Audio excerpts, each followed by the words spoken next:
338 arc. First 3 shots. Let's see how we did. Hey everybody, Eagle Run 23 here. Today we're going start to finish on our 338 arc build. We're going to take apart our 338 Spectre, swap the barrel. I'll go over all the components that you need in order to make your own 338 arc. Before we get into that, make sure you guys check out O-Sight. This is a new red dot on the market. I have a couple of them I've been testing, and they recharge with a hood. So rechargeable red dot for your EDC. Really cool charging method. I like what they're doing here. Make sure you guys check them out. Here is our 338 Spectre, suppressed with the tucked can there. Really cool components. We're gonna go over all of these. I'll get this thing taken apart. Then we're going to be swapping in our MOSTech barrel. We're gonna talk about all the components that you need in order to make your own 338 arc. I'm a big fan of the Sylvan arms. They have this quick detach and it goes into an M-lock, and it is very solid, no wiggle at all. Really great attachment method, especially if you're going to run a hog light or an IR like this. You can switch it in between your guns. You can still use the M-lock connection pieces, and just makes it really easy to switch back and forth. I've been playing for a couple months, maybe 5 or 6 months, with this X-Sight 5. I really like it as a daytime scope. It's got the IR for the nighttime scope. I do really like it. I've had some trouble with it. They've been trying to fix it, and last time I took it out, it wouldn't turn on.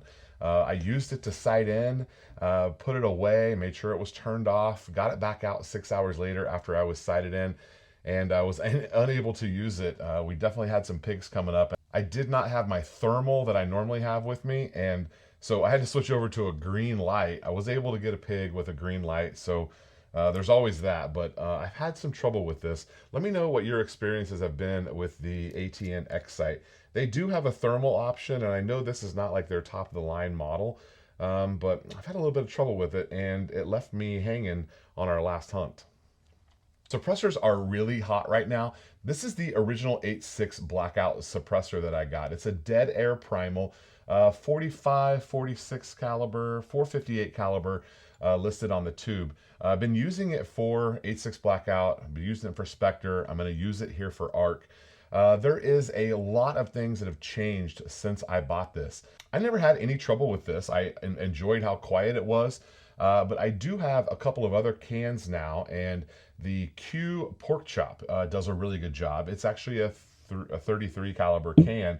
And it's maybe a little bit quieter, but it's also a little bit more expensive than this one. This is the bottom, this is a $700-800 suppressor, kind of on the lower tier. Now, I had mentioned that at SHOT Show, suppressors were everywhere. There are some really cool suppressors headed to us that we're gonna get to try out and play with, and I'm excited about that. Here's a little better look at the AT3. This is the Spear XL, the tuckable handguard, and let me show you here its mounting system. It has a normal barrel nut there on the inside, and then it has this shroud that goes around it. And in order to make up that space for the bigger diameter on the inside, there's this shroud that goes around the barrel nut, and then it screws from the shroud to the handguard in 4 separate places and creates a really nice lockup. I found it to be entirely sturdy and serviceable, especially on a hunting style gun. I don't run a bipod, but I wouldn't have any concerns running a bipod on this rig. I think it could handle the bipod with no problem. There's the barrel nut, and then the shroud goes over it like that on the top and the bottom, and it contains the gas tube, so you do get a bit of an anti-rotation there as well. Another one of the reasons why I chose to just convert the Spectre over to 338 arc is the upper and lower here. This is from Anderson Manufacturing, and it is a forged lower, but it's got some really unique cuts into it. And then we had it Cerakoted. I think it really looks good with the FDE and the green. Kind of doing a multi-tone there on a lot of our builds here recently. We've been doing some blocking of colors together here. And the other reason is this ELF trigger. If you've never tried an ELF tactical trigger, they are so good. And this is just a single stage. The trigger reset is real short and precise. The brake is super clean. There's very little creep. It's a really nice trigger. If you haven't checked out Elf, go ahead and do so. I believe code EagleRun23 is still alive for them. They have several different models. In fact, they re-released their old trigger style. It's really cool. It's kind of like the older Elf style. They've re-released it on some of their new stuff. Looks really good. We are running the Sprinco yellow spring in here. That's what I found worked best with the Spectre round.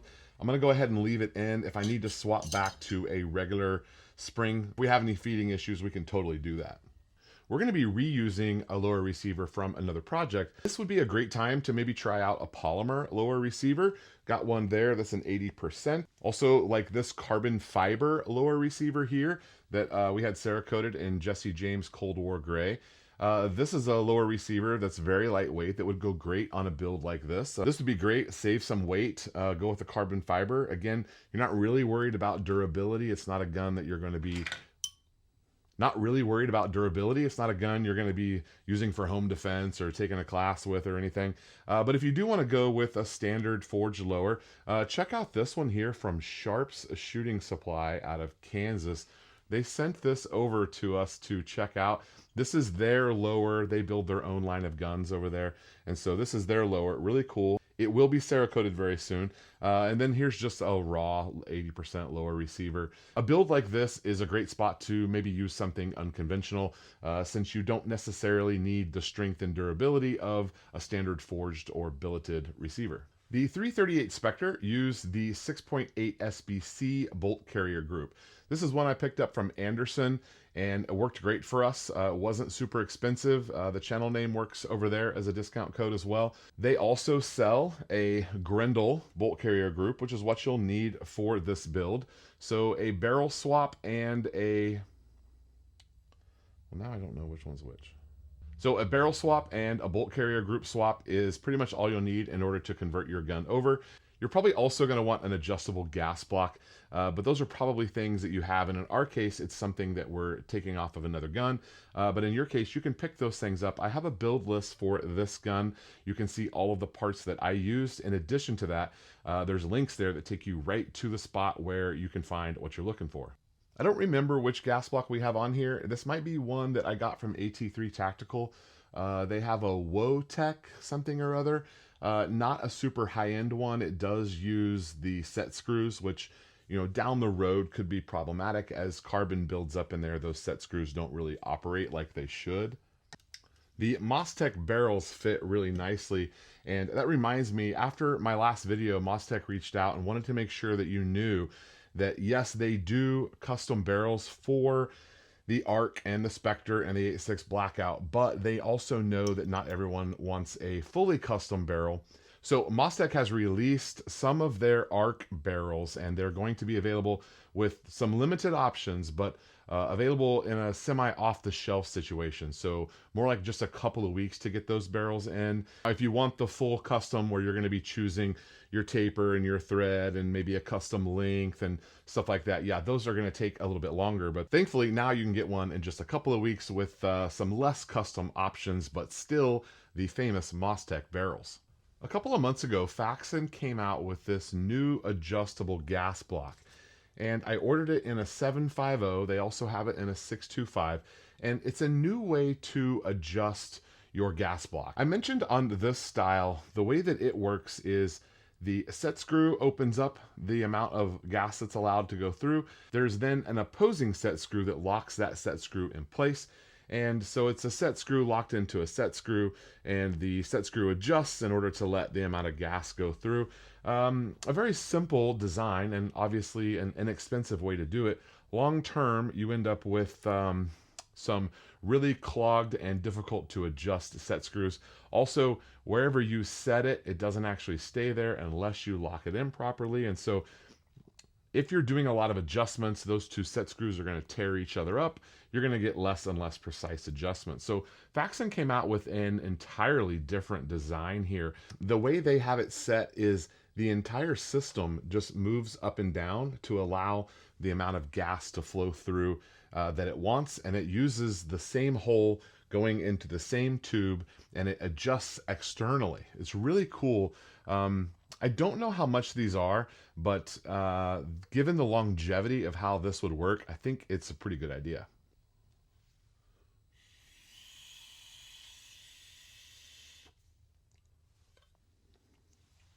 The Mostec barrels are dimpled, which really helps with gas block alignment. So check your barrel and see if it does have a little dimple opposite of the gas port. Easy, simple way to make sure your gas block is aligned.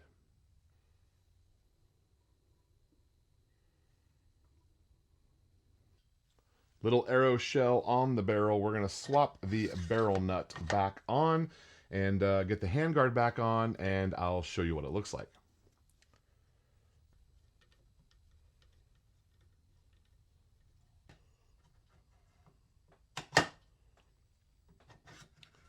All right, brought you down here so you can see the lockup here. It takes a screw there, 2 on the bottom, and 1 more on the other side. I think AT3 Tactical did a really great job on this handguard. It's a great solution if you want to tuck your suppressor. Okay, well that's all you're going to get to see for here. Let's take this out to the range and do some shooting.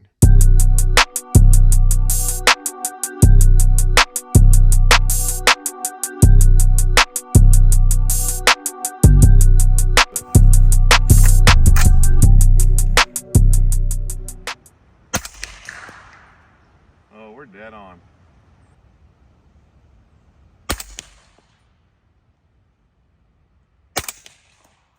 Woohoo! Nice. All right.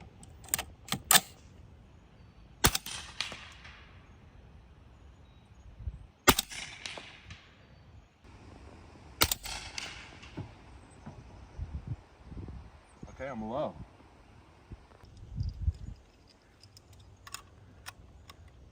I see where they're hitting now because it grouped.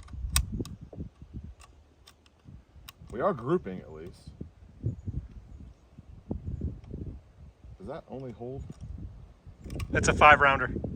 Oh, okay, well, 6 round is stuck.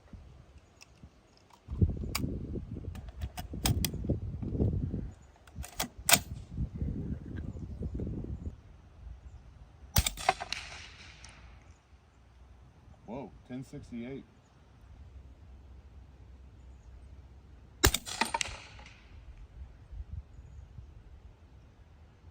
$10.52.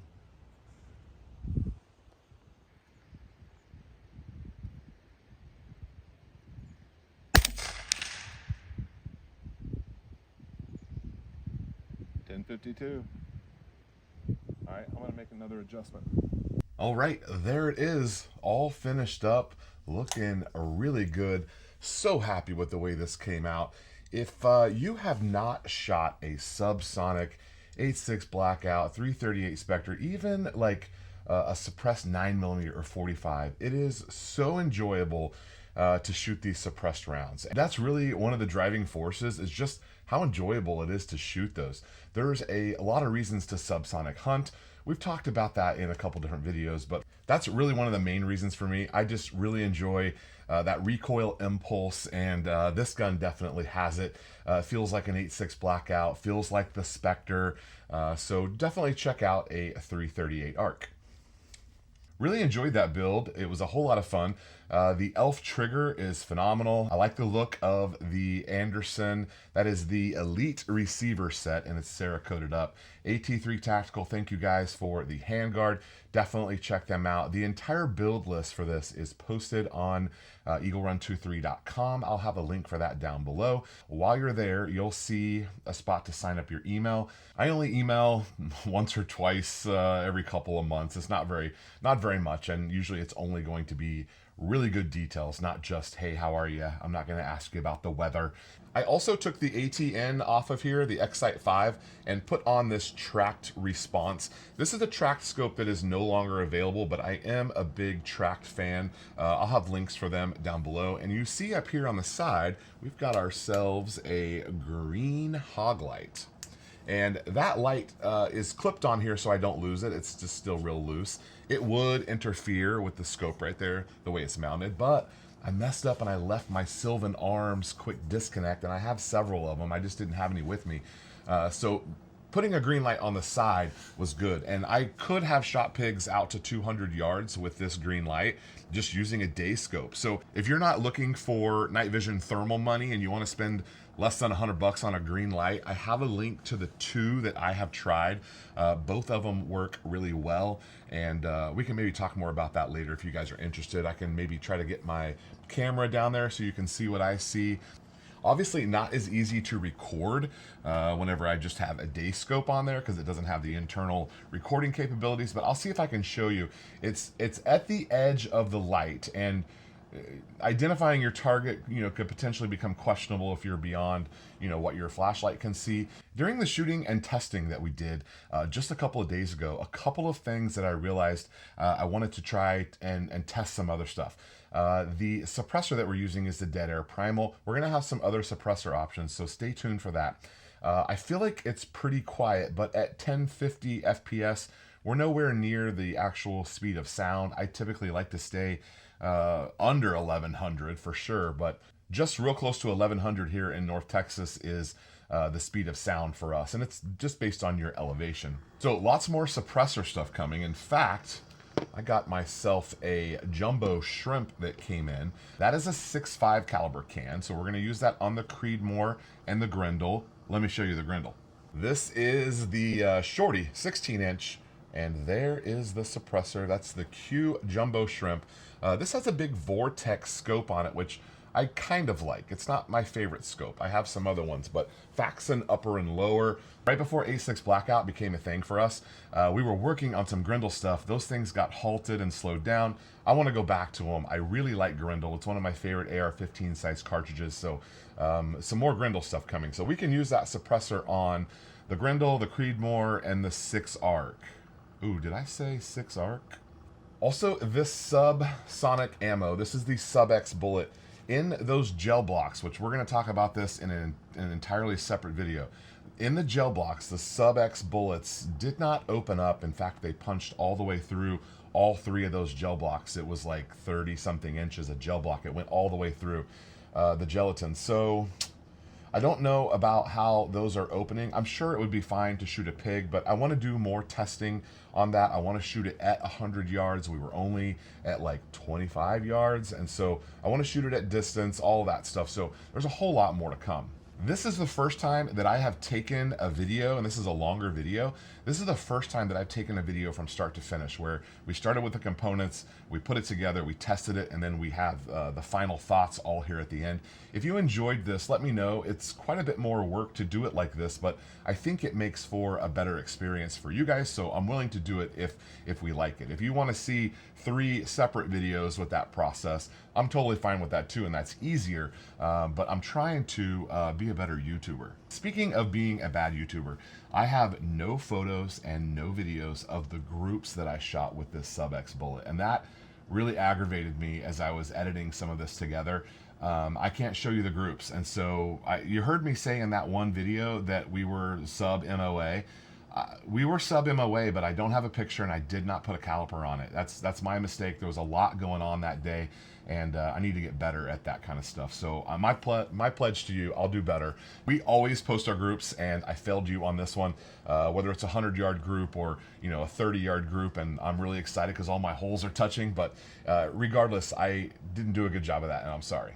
Coming up very soon, brand new gun on the channel that I'll be showing you, a new build that we'll be kicking off. I actually have a 80% pistol that we're going to be building as well. Lots of cool stuff coming up. Suppressors, we need to talk about it. Gel block tests, we need to talk about it. Whew.